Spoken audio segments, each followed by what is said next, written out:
And I know for some of you, when you heard that Pastor wasn't going to be here today, you said, oh, good, the sermon will be short. And I will do my best to make you happy. However, if you've known me, you know that I'm very passionate about social ministry causes, and I can kind of go on. So I will try to best to rein myself in a little bit today. So back to the plumb line. For years, I grew up Lutheran. I've heard the Amos story occasionally. I think it recycles about every 3 or 4 years. And I thought a plumb line was just something, that held us, and God is holding us to a standard that says you're doing good or you're doing bad, because that's all it was always presented. But after Hurricane Katrina, I went to Biloxi with a group of students and the campus pastor from California Lutheran University. And of all things, I was assigned to cut drywall and help do measurements of stuff that was going on the wall and doing insulation. And one of the tools they gave us to use was a plumb line. And all of a sudden, that became a very real thing. It's on the cover, I think, of the bulletin today, a plumb line. Oh, look, it's up there. Isn't that pretty? It hasn't changed in design since biblical times. It still looks like that today. It's like line with a weight at the end of it, and it points true to gravity. It helped us when we were doing our cutting and measuring and putting things on, because we were laying things out, and no matter how carefully we thought we had done all the dots and lined them up, sometimes when we got there, we realized when we put the line next to it that we were off a little bit. So it was a very helpful tool. But then when I was reading the lessons for today, I had a whole new meaning. Because not only was I thinking about the plumb line of the Bible and how God held it up, but I was brought back to my trip to Biloxi.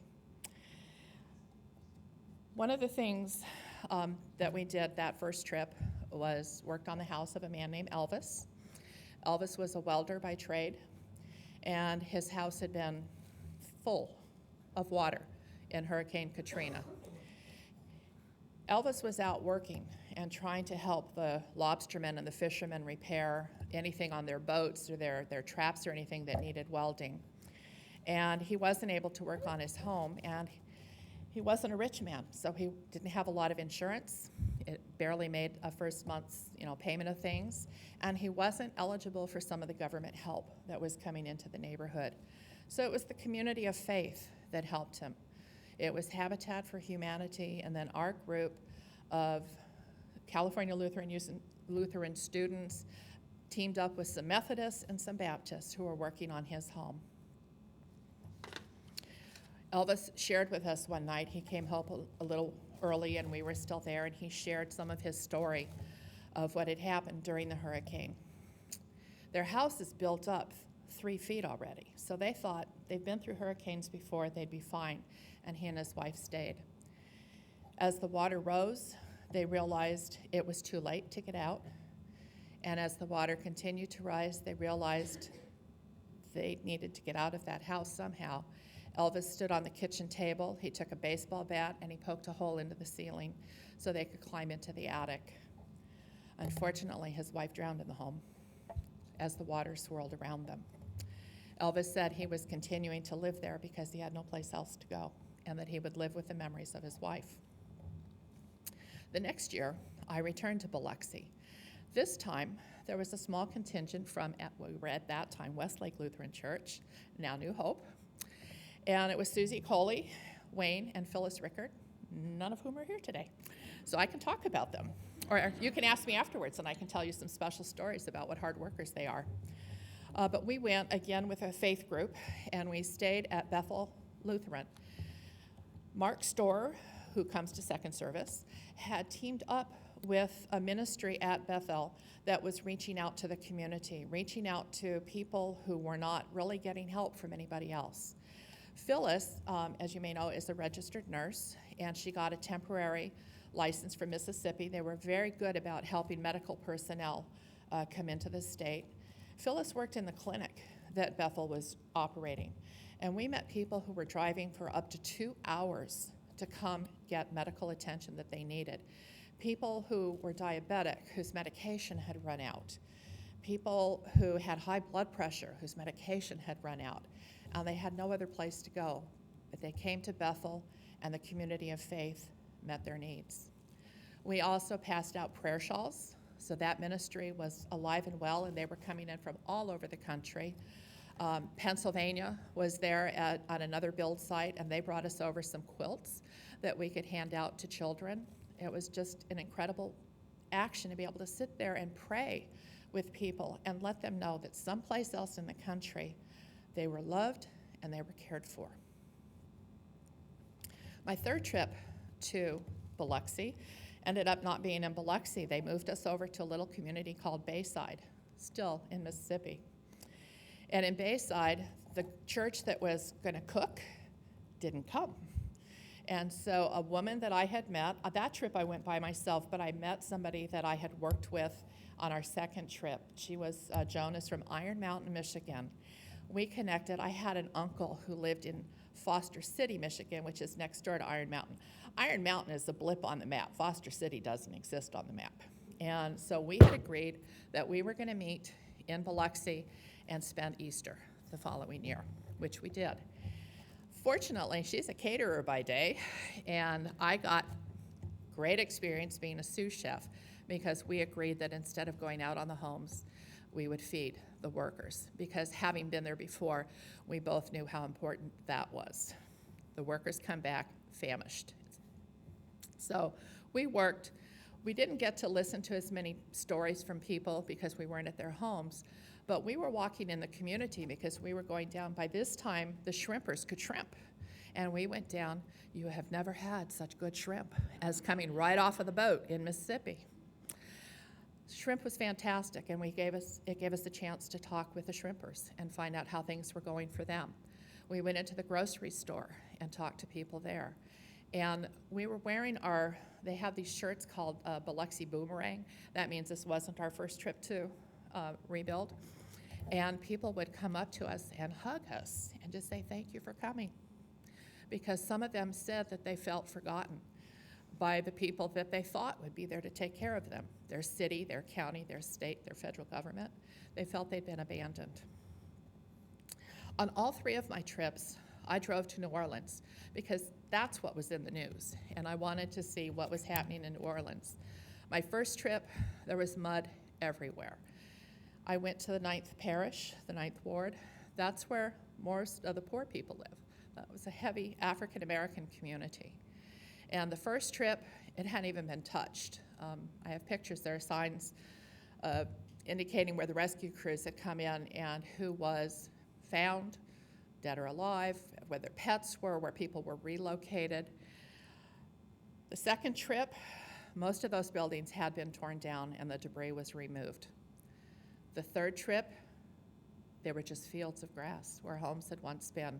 There was no rebuilding going on, except for a tiny section that Brad Pitt had come in and built some houses using some architects who had creative ideas for maybe how we could, a house that floats. There was a house built like a ship on anchors that the theory is then when the waters rise, the house will rise with the waters and then subside and go back down when the waters subside. Fortunately, it hasn't been tested yet. But again, seeing that there was so little action and seeing people and hearing their stories and knowing that the need was still there and was so great was disheartening. So I decided in reading Amos and as I was reflecting, as God held up the plumb line for Israel in Amos, and Amos said, well, we're lacking here. The poor are being trampled. I thought if God's holding that plumb line up there, nothing's changed. The poor were still being trampled. So back to the malaria campaign. What's this all about? Did you even know that there's an annual malaria day? It's April 25th, in case you're interested. I didn't know anything about it because, malaria hasn't been in the United States since the 1950s. So we tend not to hear it. We hear about it if somebody travels to another country and they get infected and they come back and they wonder where the high fevers and the chills are coming from. So back in 2000, it was the millennium, right? People were setting all kinds of goals. And the international community said, we have to do something about malaria. It's killing too many people. So as an international community of governments, nonprofit agencies, churches, they got together and they set a goal to cut it in half and to just really try to contain malaria. And they set some financial goals and some specific goals. The Evangelical Lutheran Church in America set a financial goal of raising $15 million by the end of 2015. That's about 6 months away from now. And at the end, I'll tell you where we are. So let me see. The World Health Organization in 2012 was reporting that there were 207 new cases of malaria. But the good news was the deaths were down by half since the 2000 campaign began. And they were continuing to have hope that it will continue to drop. So the ELCA has several videos on their website. We're going to look at one now to give you an overview, a quick overview of where the campaign is, what it's about. I do encourage people to go to elca.org and check it out. They do videos for each of the countries that are involved, and they're really special when you can see what this preventable, treatable disease does to communities.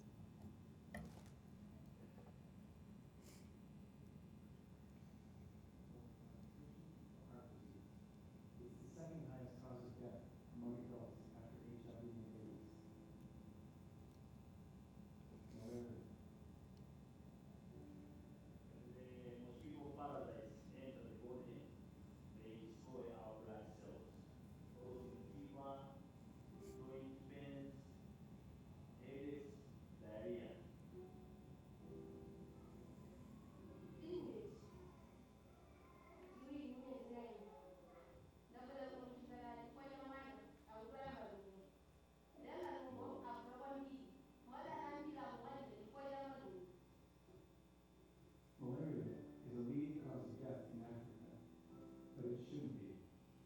Malaria is completely preventable. Ending deaths from malaria is now a goal within our reach. The ELCA, through the ELCA Malaria Campaign, is joining hands with our sisters and brothers in Africa to do our part in this global effort. Your gifts to the ELCA Malaria Campaign will provide life-saving medical care and medicine to treat people with malaria.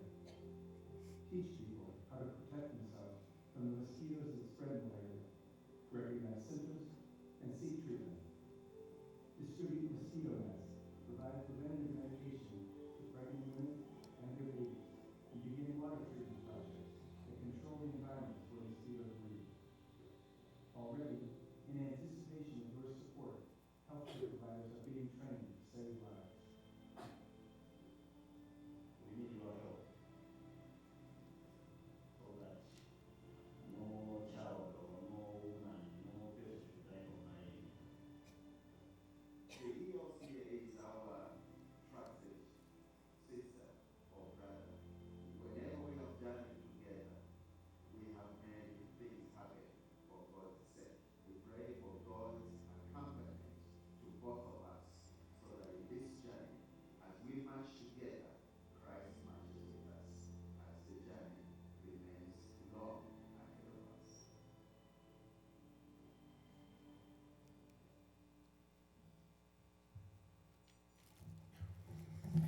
So as you can see, we're working in partnership with Lutheran congregations in Africa on 4 pillars of this program: capacity building, prevention and control, testing and treatment, and sustainable livabilities. For the first pillar, capacity building, staff and volunteers go into a community. They look for community leaders, because when you reach out to those community leaders and they have ownership, the word will get out into the community a lot faster than if an outsider is coming in and telling them what to do.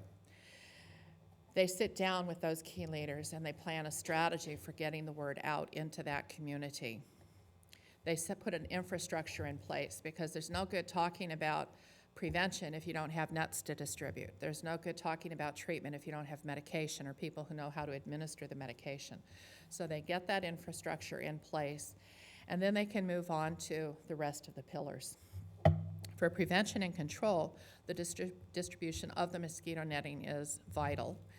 And they're not just giving out mosquito nets. I picked up this mosquito netting at an outdoor sporting goods store by the yard. They're giving them nice tents, that mosquitoes that are, to go over the beds.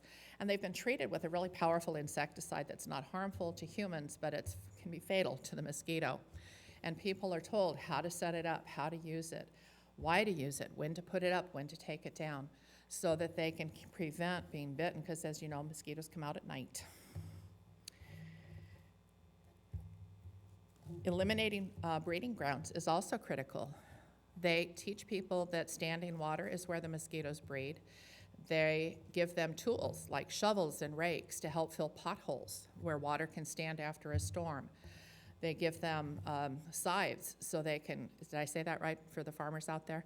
To go out and cut the grasses, because they can breed in there if water's standing down in the mud at the bottom of that. They are teaching them how to improve their community, to make their community healthier and safer, how to strain their water, because there might be something, maybe not a mosquito, but there might be other parasites in the water, so filtering water can become critical to the health of a community. Pregnant women, they've learned, have a higher risk for contracting malaria, so they have preventative medication that they can give them through their pregnancy, and of course they give out nets for the families. In Zambia, a woman gave birth to a daughter who was born malaria-free. The family rejoiced. The mom had received treatment at the clinic in town, and for me, the special part was they named their daughter Innocent, because she was the first in their family not to have the disease. Prevention includes educating people to learn about the signs and symptoms so that they know when to seek medical treatment. Shumba, a community leader in Zimbabwe, says that his wife and 3 children have malaria. She used to miss work, the kids used to miss school on a regular basis when the fevers would attack and they couldn't do anything. Now he knows that fever is a sign of malaria, and he knows to take them to the doctor so they can get treatment. He says in all, his family is getting healthier, and there are longer periods between the malaria attacks. The malaria is being killed in them. The third pillar is testing and treatment. Volunteers, including Lutheran pastors and members of congregations, have been trained to use a rapid diagnostic test. It's a finger prick, put it on a test strip, and it tells you that you have malaria. And once it says that the malaria test is positive, they can get them in and get the right medication ordered. If it's not malaria, then they know to turn this over to the doctor or the nurse practitioner and see, well, what else is causing the fever and symptoms. Stella is a nurse in Malawi. She says she used to see 500 people a month for malaria. She's now seeing 160. The fourth pillar is sustainable livelihoods. Malaria contributes to poverty because people who are sick or dying cannot work, and their families can't generate income, and they can't pay for treatment. The ELCA malaria campaign provides grants so that they can have income-generating small businesses. Juma lives in Mozambique. He received a grant to buy pottery equipment. He is now making pots with lids so the mosquitoes can't get in and lay their eggs and whatever liquid is inside the pot. He's also selling water jugs with filters so that people can have safer drinking water.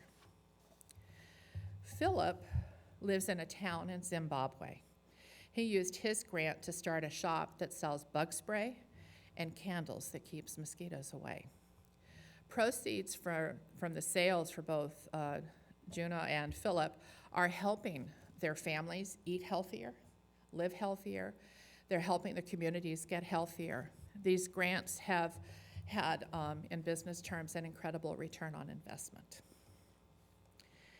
So where are we today? The current update, and this is, I checked it Friday before I left the office, the malaria campaign has reached $14.5 million. Only $500,000 to go, and we can help that make that goal. In addition, they say that 50,000 insecticide-treated nets have been distributed. 10,000 workers have been trained to provide treatment and disease prevention. 2 million people have been educated on malaria prevention. There are 45 million fewer infections, and malaria deaths have been cut in half. Pretty remarkable. ELCA congregations here in the United States have done an incredible job raising that $14.5 million. 5-year-old Allison in Iowa heard about malaria and decided she was going to raise some money for the campaign, so she got her mom to help her set up a lemonade stand. She put a sign on the front of her stand that said, Allison's Lemonade, malaria stinks. Allison raised $231.02 that she contributed to the campaign. Youth groups have gone door to door asking for donations. Bake sales, spaghetti dinners, other group fellowship activities, collected offerings with the proceeds going into the malaria campaign. 3 high school students, Brad, Scott, and Ethan, also in Iowa, ran across the state collecting pledges. They collected over $4,000 for the campaign. They educated people about the campaign as they ran across their state. Women's groups have made corsages out of malaria netting and sold the corsages to raise funds. I mean, there are just so many things that you can do. Our Wishing Well project, which I brought up here to just a little visual reminder, our Wishing Well project this summer, it says, you know, your spare change, but currency and checks work too. And all of the money that we collect in here is going to be sent to the malaria campaign. Arnold tells me that as of Friday, we have $259.15 collected. And I know one of the ways that I'm working on this is I'm sharing the campaign story and the need to get rid of malaria with my coworkers. And I've had over $80 donated so far because people want to buy a net. I tell them for $10, you can buy a mosquito net. And if you need to translate, that's like what, 2 Starbucks coffees, 1 big meal at McDonald's. I mean, it's doable. It's a small amount. And for $10, you can actually change and save lives.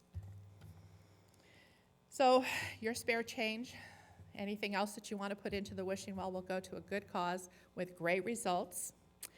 If you have some ideas of your own to help us generate more funds for the campaign, go for it.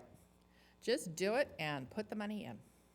If you think I'd like to do something but I don't know what, please see me. I have a whole list of ideas of the things that people can do, small projects, big projects, to just help get the word out. Members of this congregation, as individuals, families, and as New Hope Lutheran Church, do so much for others. I know that when God holds the plumb line against New Hope and asks Amos, what do you see? Amos is going to say, their plumb line is true. Amen.